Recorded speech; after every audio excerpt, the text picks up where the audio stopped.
l'évolution du dossier Pierre Robert di ab doomi France di am homme d'affaires am lu toll ci juróom-ñaar fukki at ak ñett 73 ans moom Pierre Robert bari woon tànk lool Sénégal am fi ay biens am ay entreprise ci réewu France doon ko am alal lool nga xam ni le 1er avril 2025 lañ ko tegee loxo ci réewu France biñ ko jàppee nag ñu gis ni dafay gérer benn réseau boo xamante ni mën nañ ko dippee un réseau transnational boo xamante ni nii yamul rek France mais bu ñu jëlee d'autres pays comme le Maroc la Mauritanie le Mali ak le Sénégal gis nañ ni Pierre Robert daf ci amal ay yëngu-yëngu yu xaw a doy waar muy wàllu pédocriminel maanaam koo xam ni dafay sàkku ay tout tànk ñam ci gën a taamu nag mooy ay mineur di leen sàkku wala di sant ay nit ñu leen di sàkku wala muy utiliser seeni vidéo personnelle di ko partager wala di ko jëfandikoo ci neneen noo xam ne nii xëy na yoon daf koy tere bi ñu ko jàppee ci la ñu découvrir des vidéos à travers des réquisitions yi ñu def au niveau de son domicile ca këram ñu gis ni parmi ces vidéos yi ñu fekk ci moom am na ci ay xale wala boog des vidéos yoo xam ni ñu ngi ko tourné ci réewu Sénégal ci la ñu defee benn délégation boo xam ne nii mi ngi bawoo réewu France composé de juges d'instruction ak ay policiers yoo xamante ni nii ñëw nañ Sénégal ci lëkkaloog waa DIC ci la ñu teg ay doomi Sénégal yoo xam ne ñu ngi toll ci fukk ak ñeent ñoo xam ni mën nañ leen dippee des formateurs sexuels ay nit ñoo xam ni jàpp nañ ni wala seen mission lañ doon liggéeyal Pierre Robert fii ci réew mi mooy di recruter ay xale di leen former ci wàllum sëy xale yi nag ñañ ca tàmm mooy ay góor maanaam ay muskalaf ñooy sàkku ay góor dañ ca tàmm itam mooy xale yu am ñetti at jàpp fukki at ak juróom wala boog fukki at ak juróom-ñaar ñu gis ni itam ci yan couche ci société bi la ñuy gën a ciblé muy xale yi nga xamante ni dañuy nekk ci mbedd mi mën na leen dippee ay fàqmaan wala ñoo xam ni xëy na sori nañ seen i waajur wala xale yoo xamante ni ñu ngi bawoo ci njaboot yoo xam ni dañu néew doole. bi loolu amee nag ci la ñu teg ay doomi aadama loxo fukki doomi aadama ak ñeent ñoo xam ni ñëpp ay doomi Sénégal la ñu leen di toppee acte contre nature proxénétisme transmission volontaire du VIH à des mineurs mais aussi pédophilie en bande organisée maintenant lan moo ci bees là on parle de chef d'accusation yi nga xam ni ñi ngi ko jëmee ci ñoo xam ni ñi ngi fii Sénégal te ñu teg leen loxo par rapport ak cette enquête mais ci suñuy gëstu bi ñu demee réewu France mbir ma gën naa yaatu wala boog topp ya gën naa diis selon sax xëy na perception bi ci nit ñi am foofu ñi ngi koy toppee moom Pierre Robert traite d'être humain jàpp nañ ni kii li jëm ci wàllu jënd ak njaay ay nit ci la yëngu gis nañ ni tamit proxénétisme aggravé maanaam di makaro wala di ëffal ñoo xamante ni nii xëy na yemul ci ay muskalaf xam ne dañ koy tere waaye di makaro ay tout tànk yoo xam ne ay mineurs lañ di leen booleeg ay mag ñu leen di sàkku mais aussi viol et agression sexuelle sur des jeunes de moins de 15 ans yamu rek ci ay sàkku mais xale yi doon nañ exercer ci ñoom benn fitna goo xamante ni am na njeexital ci seen dund mais dafa am leneen loo xam ni boo demee réewu France c'est plus grave par rapport ñun Sénégal les faits yu ñuy viser parce que boo demee réewu France ñi ngi koy toppee aussi administration de substances nuisibles en jeunes de moins de 15 ans gis nañ ni ci xale yi Pierre Robert doon sàkku wala di sant ñu leen di sàkku xale yi doon nañ leen jëfandikooloo yenn ci ay produits yoo xamante ni nii dafay sànq li nga xamante ni nii mooy seen wàllu wér-gu-yaram mais dafa am beneen fait boo xam ni jàpp nañ ni xëy na moo ci gën a tey xel te xëy na mën na ibbiwaat beneen piste ci enquête bi muy dañ ne ñi ngi koy toppee gannaaw administration de substance nuisible benn produit boo xamante ni mën naa sànq wér-gu-yaramu xale bi dañ ne suivi de mutilation ou infirmité permanente jàpp nañ ne am na ci xale yoo xam ni sax seenub cër sàkku nañ ko wala boog yàq nañ lenn ci seenu cër soit dañ leen agressé dafa am benn violence bi ñu exercé ba lenn ci seeni cër ñu ñàkk ko ba ñooñu gannaaw gi xëy na sax mën nañ sooxaale li nga xamante ni mooy laago donc loolu lu bees la ci dossier bi par rapport ak li ñuy toppee Pierre Robert dans son dossier bi nga xamante nii enquête ba ma ngay woy France ma ngay woy fii Sénégal maintenant nañu taxaw fii Sénégal parce que mooy coow li ban évolution la au début dañu jàppoon ni c'est un groupe parce que c'est un réseau établi ici au Sénégal yi doon liggéeyal Pierre Robert mais dañu gis ni groupe bi ci njëlbéenu enquête bi dañu jàppoon ne ñi ngi actif depuis 2017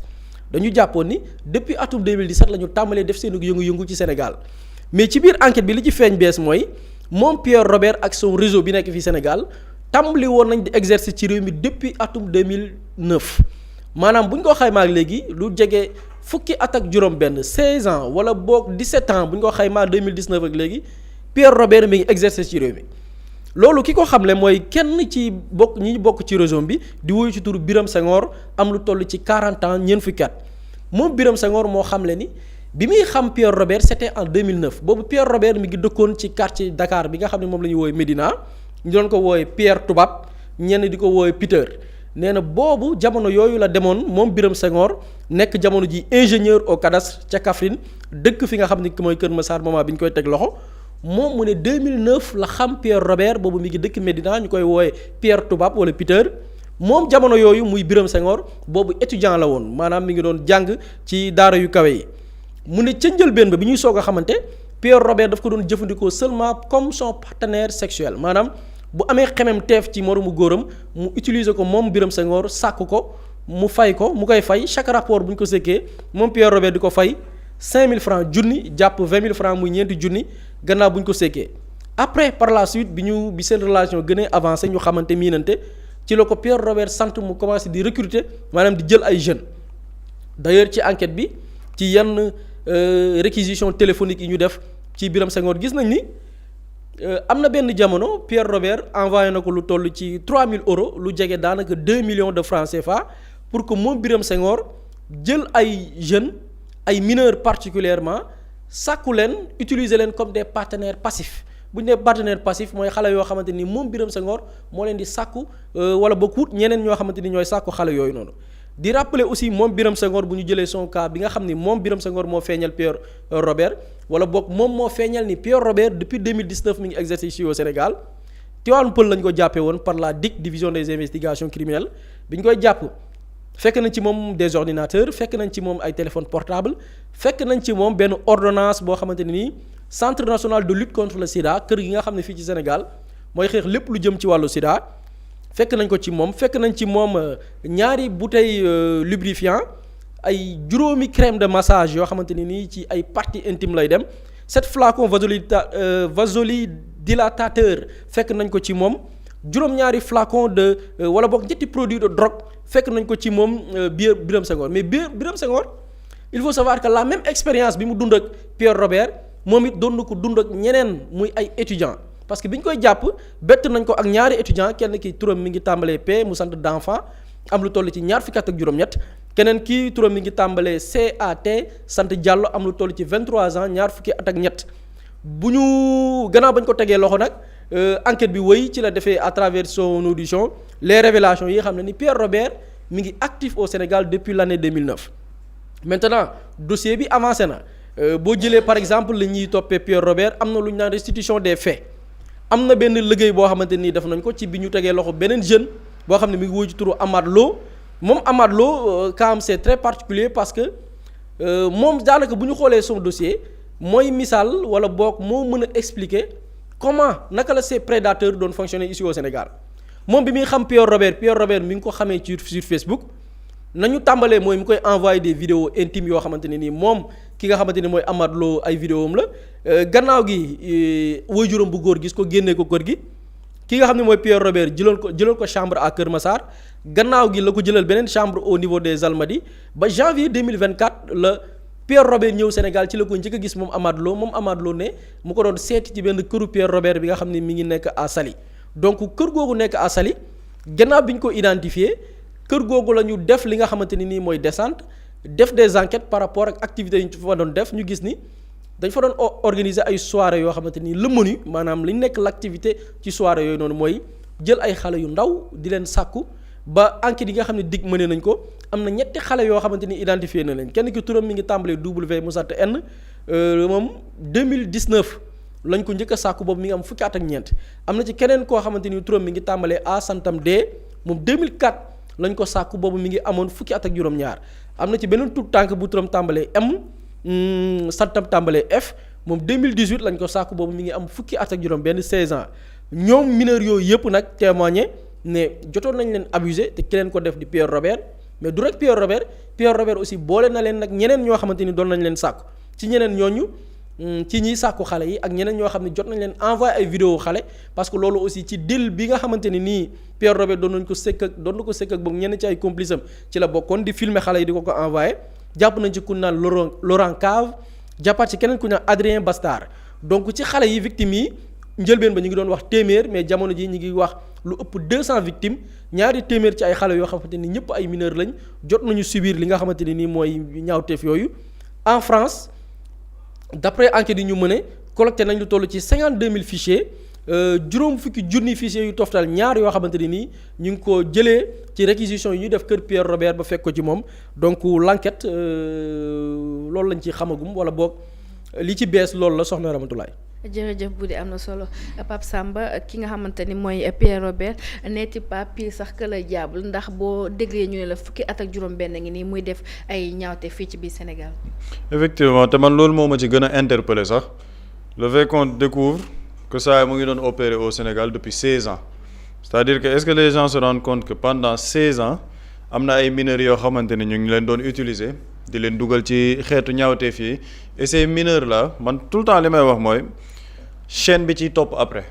mooy par exemple mineurs yi nga xamante ne dugal nañ leen ci est-ce que ñoom nekkuñ tamit ànd ak yeneen mineurs dugal leen ci biir réseau boobu moo tax il est important ñu xool le danger par rapport à ce dossier xam nga ñun junj nañ ko ci plateau plusieurs fois pour parler d'un agenda à chaque fois ñoom seen cible lan la ce sont les mineurs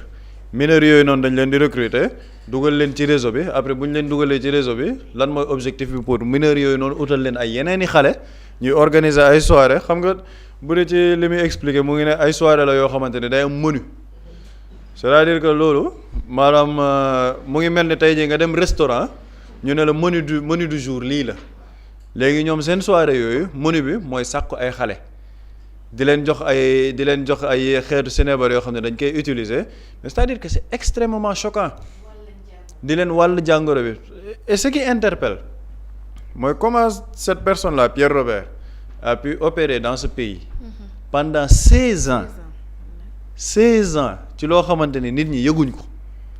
état yëgu ko man c'est-à-dire que man loolu mënu ma ko gëm man on peut pas me faire croire que nekk na ci biir réew mi pendant 16 ans di gérer genre activité yi parce que c'est le même Pierre Robert bi ñuy wax ni moom limite dafa doon def sax une école de formation au sexe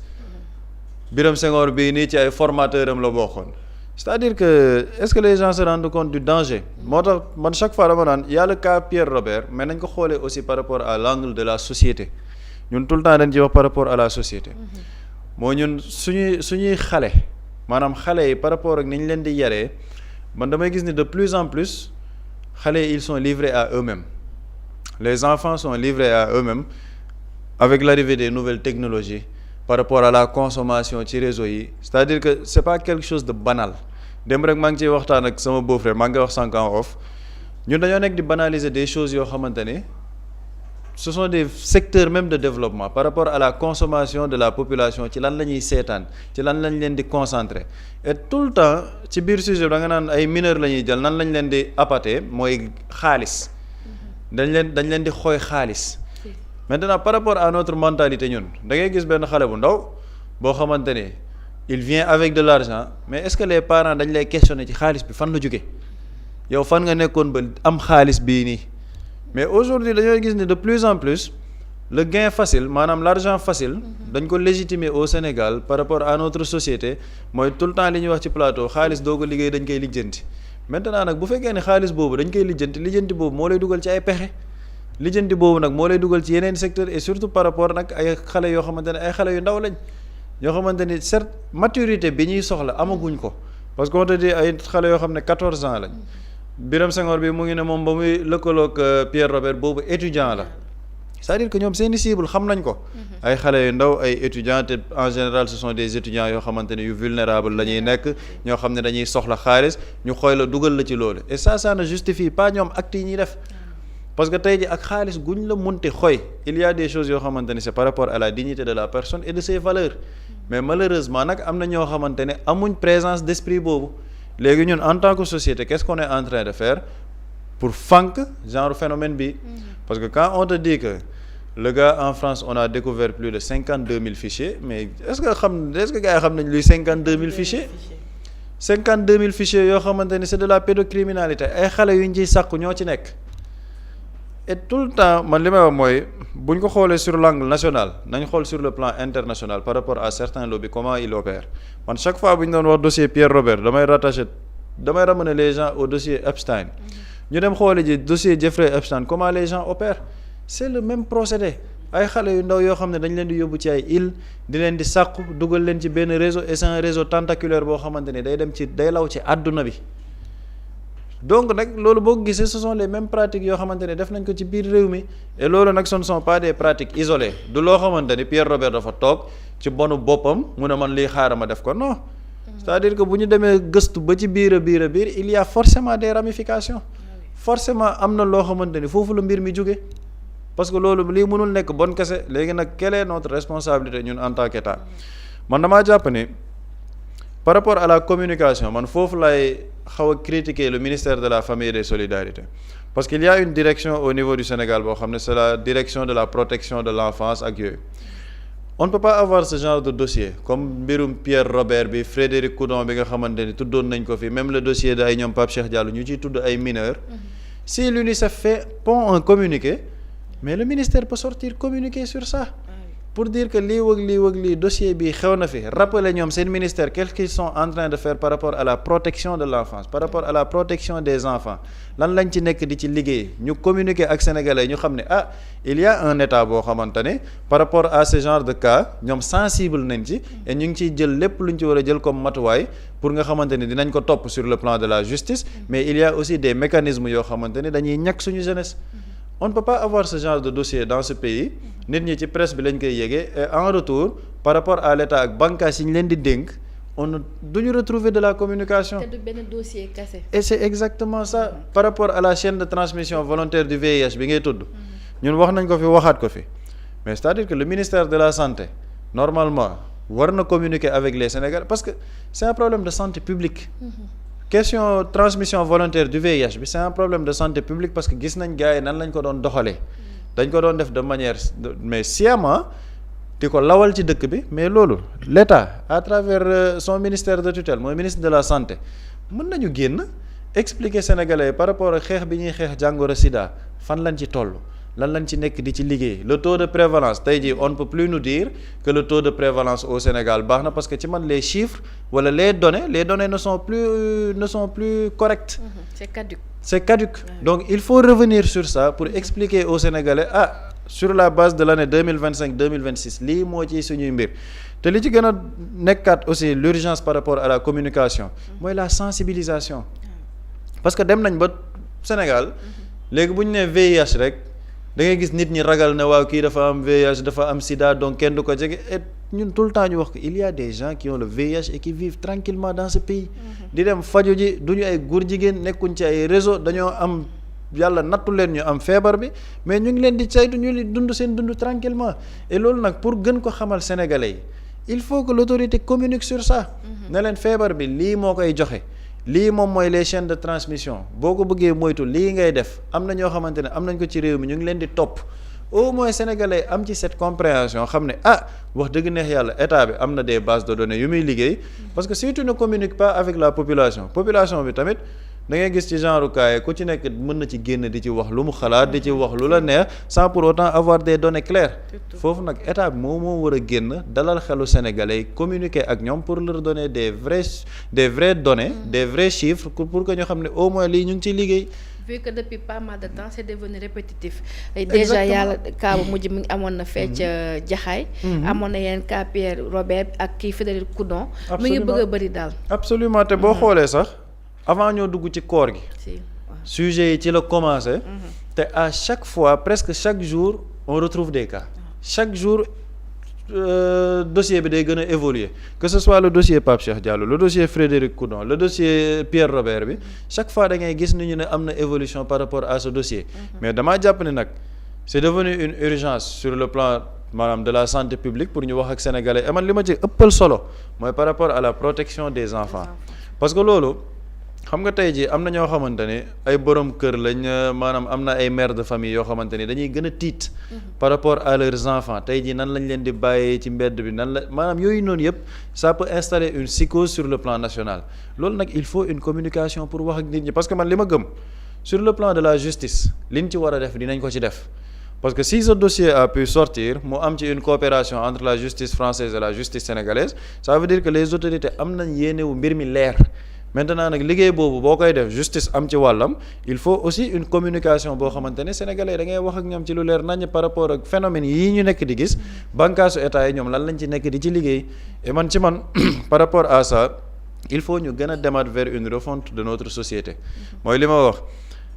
l'argent facile dañoo dem ba gën ko légitimer par rapport à l'éducation des enfants seen consommation ci réseaux sociaux yi lan la ñuy seetaan ci seen tablettes yi seen séries yi seen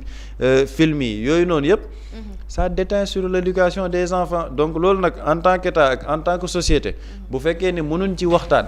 mënuñ ko càmbar ñu toog waxante dëgg malheureusement on va assister à une prolifération de ces phénomènes te en Europe phénomènes yi dafa nekkoon di commencer ba léegi dañ ko sax mujj banaliser il ne faut pas nag qu'on accepte ñun dans notre société que ñu dem vers la banalisation de ces actes là parce que c'est un agenda boo xamante ni du fii lañ ko toggee c'est un agenda international donc ñun lan lañ ci war a def en tant que société et état bi aussi par rapport à ces cas mooy li ma wax si l'UNICEF peut faire un communiqué le ministère de la famille et des solidarités mën na def communiqué pour wax ñoom au moins sénégalais ni ñu ngi liggéey ci lii ñoom ñu ngi protéger xale yi ñu ngi leen di bàyyi xel parce que ci man nag cette communication elle est très importante pour dalal ñi nga xamante ni moom mooy citoyen yi. surtout ça jërëjëf Pape Samba am na solo bu di par rapport à l'affaire ki nga xamante ne mooy Pierre Robert ñu ne actuellement il est âgé de 73 ans moom Pierre Robert et que 2009 ba léegi mu ngi def ay actes fii ci biir Sénégal te buñ nee ba kenn yëgu ko 16 ans que muy def ay actes yoo xamante ni kenn yëgu ko ça pose aussi des questions. Ça pose effectivement des questions parce que ñun on est un pays très organisé nekkuñu dëkk boo xamante ne nii lu waay neex def nu waay neex duggee fi implanté wu nu mu la neexee Sénégal même bu fekkee ni certains pays n'ont pas besoin tey am visa pour dugg fi waaye boo duggee am na ci yoon yoo war a jaar doo wàccee ci kaw asamaan si rek tëmb di nga jaar aéroport dinañ la identifier dinañ jël say filiale dinañ xam état am na possibilité sax xam foo dëkk. et je pense que tey pour man dafa nekk mbir moo xam ni man dama jàpp ni dossier bu ñu bàyyi yàlla man je me dis que nit def na moins que ça fii ci dëkk bi les services de renseignement ci seen xarañteef démanteler ce réseau là tey quand on dit ce réseau dem nañ am fit bu doy ni ne dañuy créer centre de formation kenn ci ñi jàpp moom moo doon piloter ce projet là dans ce pays. Activités yi ñu doon organiser les soirées privées yi ñu doon organiser mais les services de renseignement ils sont partout man de dama jàpp ni xëy na mbir la bu ñu xamoon mais peut-être même y avait pas une réelle volonté combattre leen xeex ce réseau là mais li Pape Samba wax rek question bu nekk daf ñu war a interpeller par rapport à notre sécurité man li ma jàng ci mbir mi mooy tey dëkk bi réew mu ñu war a ñagaat la. Et là je parle pas seulement du dossier Pierre Robert mais da nga jël de manière vraiment nga généraliser démb on parlait du même cas des homosexuels day gis ni plusieurs personnes même bu fekkee ni stigmatisé wu ma benn communauté ou bien aucun pays mais day gis ni c'est des gens aussi qui viennent d'ailleurs ñëw implanté wu pour des activités yi nga xam ni ñu ngi koy def ci réew mi mais aussi ci complicité wu ñun suñu doomi dëkk parce que boobaak léegi ñi ñuy jàpp boo jëlee 90% ce sont des Sénégalais mais ñàkk réew mi ci li nga xamante ni nii c'est un réseau parce qu'on parle d'un réseau boo xam ni du rek Sénégal mais mi ngi Maroc mi ngi Mauritanie mi ngi d'autres pays yi nga xamante ni tey enquête bi fu nekk dëkk bu ne interpellé nañ la par rapport à cette question kon loolu dafay signifier que ni c'était un réseau boo xamante ni nii très bien organisé loolu moo ñuy interpellé moom laay wax ci liy dugg fii Sénégal ki fiy dugg ak la mu fiy dugal lan la mais dans d'autres pays tey on te dit que dans ces dossiers avec les homosexuels il y a un important montant boo xamante ne nii c'est lié à des transferts et on te parle pas de xaalis bu ñuy jox nit des billets liquidités xaalis yu ñuy transférer la mais dans d'autres pays boo jógee tey ne da ngay transférer yenn somme yi automatiquement tu reçois un signalement l'autorité compétente dafay autosaisir ci xaalis boobu noonu ki ko recevoir pour quel motif mu recevoir ce montant là et dans ce réseau on parle de blanchiment de capitaux et le dossier Pierre Robert dafa am mel leen lu ma ci gën a jaaxal mooy en France on parle de mutilation c'est-à-dire que ñun dans notre pays man li may dégg mooy transmission volontaire du VIH acte contre nature pédophilie mais France ci boppam ci dossier Pierre Robert nee nañ am na xale yoo xam ne dañoo jël seen cër ba ñenn ñi jàpp nañu am nañ laago mais dossier bi est-ce que mais Sénégal waxuma sax Sénégal mais àdduna on parle de trafic d'organes. mais est-ce que lii tamit c'est pas secte tamit. ba génnewu ma ci dara mën na nekk secte mën na nekk ay nit ñoo xamante ni nii parce que bi ñu invité Soxna Ndeye Diop Ndeye Askan mi ngi koy wax y a des gens yoo xamante ni tey ils sont à la quête de cette pureté tey bañ na ko ba dañ naan xale sax amul bàkkaar xale dafa set dafa sell nit mooy màgg xëy na peut-être am beneen orientation leneen di mais xale dafa sell mais da ngay gis parmi ces lots bi là ñoom dañu bëgg xale yaa ngi wax ay mbiru secte mais boo demee am na ku ma ne mooy saawaay mooy Epstein mais dans ce dossier da nga ciy dégg c'est même chose da nga ko fi c'est même pratique da nga ko fay dégg ay xale yu ñuy tëddee ay nit ñoo xamante nii tey ils sont à la quête de cette pureté là da nga ciy dégg dem nañ ba Kaaba ga dagg fa benn morceau lu ñu koy doyee parce que mais dafa dépassé li nga xamante ni nii sax tey mooy les chefs d'inculpation yi ñuy tudd daf ko dépassé et man je pense que est-ce que amul ay xale pour man enquête bi war bu ñu jëlee France on parle de mutilation mais ici au Sénégal du ñu posé wu la question ñi est-ce que rey ñu fi ay xale est-ce que sacrifié wuñu fi ay xale ñun dañ daan dégg ñu naan ay xale yu ñuy sacrifié. wala xale yu réer. xale yu réer dañuy sacrifié ay xale ku ne yàgg ay rumeur la woon peut-être même boo ci am mais yàgg nga ko dégg mais tey on te parle dans un dossier boo xam ne ils avaient ciblé des enfants yu am 3 ans à 15 17 ans ñu ne la même personne le tête de file de ce réseau là ñu ne la kooku en France on parle de mutilation ay xale yoo xamante nii ñoom jël nañ seen i cër ba jamono ji nekkatuñ matatuñ. alors que c'est le même dossier. c'est le même dossier donc man pour man est-ce que ñun waruñu gën a yaatal dossier bi ces gens là opération yu ñu doon def en dehors xale yi ñuy tëddee di leen transmettre le VIH mais leneen li ñu ciy tudd est-ce que sacrifié ñu fi ay xale est-ce que rey ñu fi ay xale pour man mënuñu écarter benn thèse. et je pense que Pape Samba dafa souligner affaire bu am solo muy il va falloir que bànqaas yi nga xam ne ñooy caytu loolu. jël ci seen mesure parce que am na ci yoo xamante ni nag ñun ñoo ko war a déclencher dama ko fi waxoon avec l'affaire Softcare même bu fekkee ne amul des victimes yu constitué wu en organisation ou bien en association mais l'autorité compétente mën na autosaisirul boppam jël dossier ba s'il le faut même ñu saisir li nga xam ne mooy Assemblée nationale pour une enquête s'il le faut même ñu caytu wàllum yoon xool ces victimes là ou bien xale yi ñu jàpp ne ay victimes lañ ñu teel leen identifier jël leen en charge surtout xale yi nga xamante ni tey jot nañ leen am na ñu ci commencé identifier mais xale yooyu seen ëllëg lan lay nekk parce que ñoom leur objectif ci démarche yi ñu doon def mooy fexe ba on parle d'initiation teel a jàngal xale bi sëy man xeetu sëy boo xamante ni ay moromi góoram ñoo koy sàkku et ils l'ont dit xam nga lan la ñuy wax passif c'est-à-dire que dans leur kii là bu Pierre Robert buy rechercher ay xale dañuy jël xale yi def leen comme des partenaires passifs maanaam partenaires yoo xam ne dañ leen di sàkku waaw ñoom ñooy dëkku c'est-à-dire que ñi ngi préparer des enfants yoo xamante ni ëllëg du ñu am benn cofeel ci jigéen maanaam ay góor yoo xam ni bu ñu demee ba màgg du ñu am benn cofeel ci jigéen du ñu am benn xememteef ci jigéen parce que góor rek la ñuy bëgg parce que ay mag ñoo leen initier ci loolu dama ne ñu dem ba ne dañuy créer un centre de formation benn waay bu ñu naan Boubacar Diallo moo doon piloté kii bi moom moo ci ëpp fit moo doon piloté projet bi centre de formation au sexe bi donc c'est un réseau boo xamante ni nii man pour man il va falloir que ñu jël ci des mesures services yi caytu la protection de l'enfance banqaas yi nga xamante ni dañuy sàmm ak yelleefu doomi aadama surtout xale yi pour man lii mooy les vrais débats malheureusement tappalekat yi nekk di faire de la désinformation benn xale dee na ñu jël ko récupérer ko bëgg ko ne wéy loi bi ñu voté moo tax gis nga ñu ngi commencé di singili nit ñi loolu mbir am na de déjà histoire ba nañ ko waxee sax demeewul noonu ñun ñëwoon nañ ci un jour mais l'urgence c'est ça xale yii les organisations yi wër di wax fu ne di porter l'agenda des lobbies homosexuels là di ko porter fii ci dëkk bi di mbubboo leneen lii mooy la question xale yii nga xam ne c'est des victimes nañu fexe seen pool d'avocats yi ñuy jël di woo jigéen ñi naa leen kaa ñu jàppale la pour nga tas am ngeen lu ngeen war a lijjanti dossier xale yaa ngi nii te ay avocats lañ bari nañ constitué des pools d'avocats da ngay gis jigéen ñu dem fekk jigéen na ko kaa ma dimbali la nga tas gratuitement doo fay dara am nañ ay avocats ay avocat lañ ay jigéen lañ mun na la jël nga jàppale la nga tas